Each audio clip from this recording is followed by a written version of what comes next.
जानेवारी 2026 मध्ये चार ग्रह धनु राशीमध्ये असतील. रवी असेल, बुध असेल, शुक्र असेल, मंगळ असेल आणि 15 जानेवारी नंतर रवीचा प्रवेश मकर राशीमध्ये होईल. आणि मग ह्या सर्व ग्रह स्थितीचा जो एक परिणाम आहे, संमिश्र परिणाम, तो जानेवारी महिन्यामध्ये तुमच्यावर कसा येईल हे बघूया आपण. काय होतं, कामाच्या ठिकाणी थोड्या जबाबदाऱ्या वाढतात. हे प्रत्यक्षात काय होतं, कारण जानेवारी 2026 मध्ये मकर राशीच्या लोकांसोबत एक ठराविक पॅटर्न दिसेल. प्रत्यक्ष परिस्थिती कशी असेल मग ह्याच्यामध्ये? ऑफिसमध्ये एखादा प्रोजेक्ट जो आहे ना, तो अडकलेला असतो आणि सगळे लोक मग त्याच्यावरती चर्चा करत असतात आणि मग बॉस शेवटी तुमच्याकडेच पाहतो आणि म्हणतो, "तू पाहतोस का हे? म्हणजे तुम्हाला ते प्रकरण सुटेल का?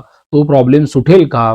त्यामुळे तुम्ही अशा परिस्थितीमध्ये इथे 2 गोष्टी लक्षात घ्या, की तो तुमच्यावर काही उपकार करत नाहीये, तो तुमची परीक्षा घेतो आहे आणि तुमच्याकडे ते काम येतं कारण की तुम्ही कधीही काम अर्धवट सोडत नाही आणि ते काम किंवा ते जे चॅलेंज असेल तुमच्या कार्यक्षेत्राच्या ठिकाणी आलेलं, ते तुम्ही पूर्ण करून दाखवतालच.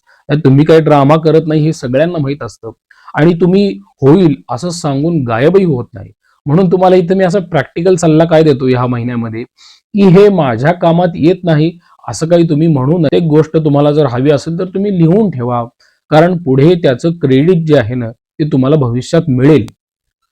ह्याच्यामध्ये कसं असतं, की एक प्रकारचं इन्व्हिजिबल प्रमोशन असतं. म्हणजे माहीत नसतं. याचा अर्थ काय आहे, की जानेवारीत मकर राशीला काय होतं, बहुतेक वेळा असं वाटेल ना, की मी जास्त काम करतोय, पण मला त्याचं काही क्रेडिटच मिळत नाहीये.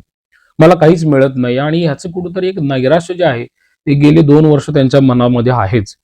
स्वाभाविक आहे असं थोडंसं नैराश्य मनावर येणं. पण प्रत्यक्षात काय घडतं माहिती का? तुमचं नाव जे आहे ना, तर कोणत्याही चर्चेमध्ये घेतलं जातं. निर्णय घेताना तुमचं मतही विचारलं जातं. पण कुठे फॉर्मल त्याची घोषणा होत नाही, ऑफिशियली त्याची घोषणा कुठे होत नाही आणि हीच अवस्था म्हणजे काय असतं, एक छुप्या पद्धतीने तुम्हाला मिळालेलं प्रमोशनच असतं. म्हणजे उदाहरणार्थ काय आहे, की आधी तुम्हाला काम सांगितलं जायचं. तुम्ही जिथे काम करता किंवा व्यवसाय करता आणि आता कसं करायचं हे पण विचारलं जातं. हा फरक तुम्हाला समजला, की तुम्ही काय करता, पुढे जात असता. म्हणून तुम्हाला असा एक प्रॅक्टिकल सल्ला पण मी देतो बरं का. तुम्ही कष्टाळू आहात, फार हुशार आहात. फक्त इगो वाढवू नका किंवा तो इगो आहे असं दाखवू नका. तुमचं मत स्पष्ट ठेवा. मला वाटतं ऐवजी माझा अनुभव असा सांगतो, हे शब्द जर तुम्ही वापरले की नाही, तर थोडा तुमचा जो आत्मविश्वास आहे, तो तुम्हाला असा अहंकार म्हणून भासवता येणार नाहीये. जानेवारी 2026 मध्ये मकर राशीला काय होतं, की अचानक थोडंसं ती शहाणपण अंगी आल्यासारखं वागतं. आर्थिक शिस्तीचा जर विचार केला तर काय होतं, प्रत्यक्ष आयुष्यात ही आर्थिक शिस्त तुमच्या बाबतीत कशी असेल? मकर रास काही अचानक अशी कंजूस होणारी रास नाहीये, ती शहाणी होणारी रास आहे. प्रत्यक्ष बदल काय होता, उदाहरणार्थ की तुम्ही काही ऑनलाईन वस्तू खरेदी करत आहात, तर मनामध्ये कधी-कधी विचार येतो, की आता नको, नंतर घेऊ, असं तुम्हाला वाटत राहतं. असं असतं काही जणांचा ई-एम-आय असतो, लोन असतो, खर्च असतो ना, ह्याकडे मकर राशीच्या व्यक्ती जाणीवपूर्वक पाहतात. हा काय लोभाचा भाग नाही, ही मकर राशीमधली मॅच्युरिटीच आहे. पूर्वी तुम्हाला कसं वाटायचं 10 वर्षापूर्वी? सगळे घेतायत ना, मग आपणही घेऊ. पण आता 10 वर्षानंतरचा जो कालावधी आहे, ह्या मधल्या कालावधीत तुमच्या मनस्थितीत खूप बदल झालेले आहेत. हे माझ्या आयुष्यात खरंच एखादी व्हॅल्यू किंवा किंमत घेऊन येतंय का? मला इथिक्स माझे वाढवतंय का? हे तुम्हाला विचार करायला लावतंय ना. मग जानेवारीमध्ये तुम्ही मोठी गुंतवणूक मात्र टाळा. पण तुमचं बजेट जे आहे ना, ते तुम्ही लिहून ठेवा.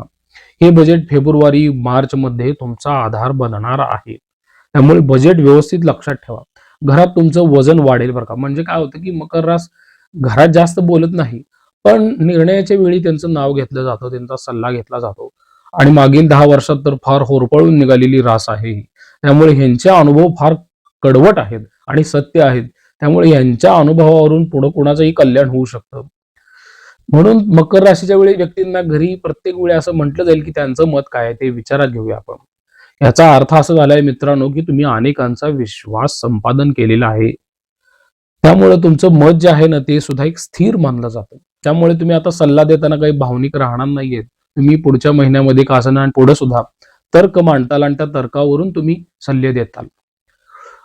आत्मविश्वास तुमचा नक्कीच वाढलेला आहे. कारण तुम्ही फार कष्ट आणि संघर्ष घेतलेला आहे. त्याच्यामध्ये काही शंकाच नाहीये. जानेवारीमध्ये मकर राशी बाबतीत काय होईल, तुम्ही काही जास्त बोलणार नाही. स्वतःची जाहिरात करायला तर तुम्हाला अजिबात आवडत नाही. पण काय होतं, गोंधळात तुम्ही शांत राहताना किंवा इतर जण काय करतात, तुम्हाला काही ना काही गोष्टी सांगतात, त्यामुळे कधी-कधी तुम्ही पॅनिक होतात. म्हणून तुम्हाला काय होतं, की मीटिंगमध्ये तुम्ही उदाहरणार्थ जर असं घेतलं, की मीटिंगमध्ये सगळे बोलतायत आणि तुम्ही ऐकतायत, पण शेवटी तुमचे बॉसच तुम्हाला म्हणतात, "ठीक आहे, यावर तुमचं म्हणणं काय?" अशा वेळेस तुम्ही पॅनिक राहू नका. तुम्हाला बरेच जण कानात येऊन सांगणाऱ्या व्यक्ती असतात. त्यांच्याकडे तुम्ही दुर्लक्ष करा आणि स्वतःचा आत्मविश्वास घट्ट ठेवा. कारण की हे जे ग्रहांचं गोचर आहे, हे मकर राशीच्या व्ययभावात तयार झालेले आहे. याचबरोबर स्पष्ट बोलताना तुम्ही शांतपणे बोला आणि ज्या गोष्टी तुम्ही सांगता त्याचं रिपिटेशन टाळा. मकर राशीकडे काय होतं, थोडं गेले 10 वर्ष झालं आणि आता या वर्षी सुद्धा शरीराकडे दुर्लक्ष होऊ शकतं आणि ते तुम्हाला करायचं नाही. कारण शरीर तुम्हाला शांतपणे संकेत देत आहे. म्हणजे उदाहरणार्थ ताण आला की मान आखडणे, पाठ दुखणे, वाताचे त्रास होणे, झोप न येणे किंवा तुम्हाला रविवार आला तरी सुद्धा तुमचा थकवा जात नाही. त्यामुळे हे काही आजार नसतात, हे निसर्गाने दिलेले संकेत आहेत. म्हणून तुम्हाला प्रॅक्टिकल सल्ला असा आहे, की तुम्ही नियोजन तुमचं जे आहे आयुष्याचं, ते व्यवस्थित करा. दैनंदिन दिनचर्या ठरवून घ्या. महिन्यात काय होईल, थोडं भावनिक दडपण वाढत जातं. मग ह्याचा परिणाम काय होतं, की ठीक आहे, मकर राशीला लक्षात आहे, की ती रास एक मजबूत झालेली आहे. पण मजबूत माणूसही थोडा थकत असतो ना आणि त्याचा मग प्रत्यक्ष परिणाम काय होतो, घरामध्ये चिडचिड वाढत असते, नोकरीच्या ठिकाणी चिडचिड वाढते, मनस्ताप होतो आणि मग जवळच्या लोकांवरती त्याचा राग निघतो, ज्यांचा काहीही दोष नसतो आणि मग मनामध्ये एकटेपणा वाढत जातो. म्हणून तुम्हाला सल्ला असा आहे, की एक विश्वासू माणूस तुमच्या बरोबर ठेवा. सगळ्यांसमोर नाही, पण कुणाजवळ तरी तुम्ही बोललं पाहिजे ना. बोलणं म्हणजे काही कमकुवतपणा नसतो आणि तुम्हाला काय वाटतं, की मी काहीतरी बोललो म्हणजे माझ्यामध्ये काहीतरी कमजोरी आहे, मी कमकुवत आहे. असं काहीही नाहीये. मग त्याच्यामुळे मग काय होतं, नात्यांमध्ये अंतर वाढत जातं मग. तर स्वतःसाठी गोष्टीही टाळणं आणि सतत नको म्हणणं हे काही बरोबर नसतं. तुम्हाला सल्ला असा आहे, की याच्यामध्ये तुम्ही महिन्यात स्वतःसाठी एक खर्च तरी कराच. ह्याच्यामध्ये असं काही तुम्ही गिल्ट वाटून घेण्यासारखं नाहीये.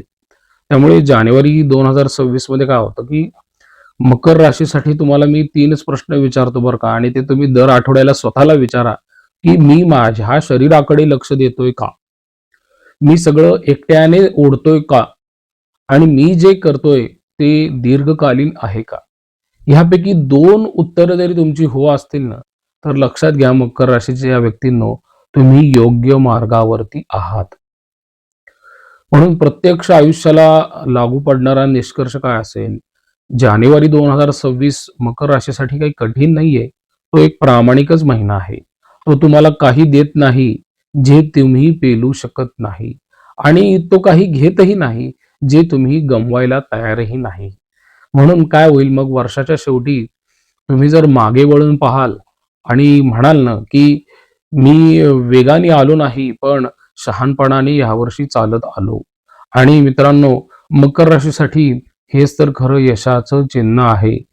जर मित्रांनो सध्याच्या 12ही राशींमध्ये जर कोणी कडवट अनुभव घेतले असतील ना, तर ते फक्त मागील 10 वर्षात मकर राशीने घेतलेले आहेत. सत्य काय आहे, कटू सत्य काय आहे, हे त्यांनी फार जवळून पाहिलेलं आहे. त्यामुळे मला असं वैयक्तिक वाटतं, की ह्यांचे निर्णय आता पुढे भविष्यात कधीही चुकणार नाही. अगदी ताक सुद्धा फुंकून फेडण्याची ह्यांच्याकडे बुद्धी आलेली आहे. त्यामुळे तुम्ही स्वतः आत्मचिंतन करा आणि वर्षभराचं पण नियोजन करा. प्रसाद कुलकर्णी, पंढरपूर. श्रीराम.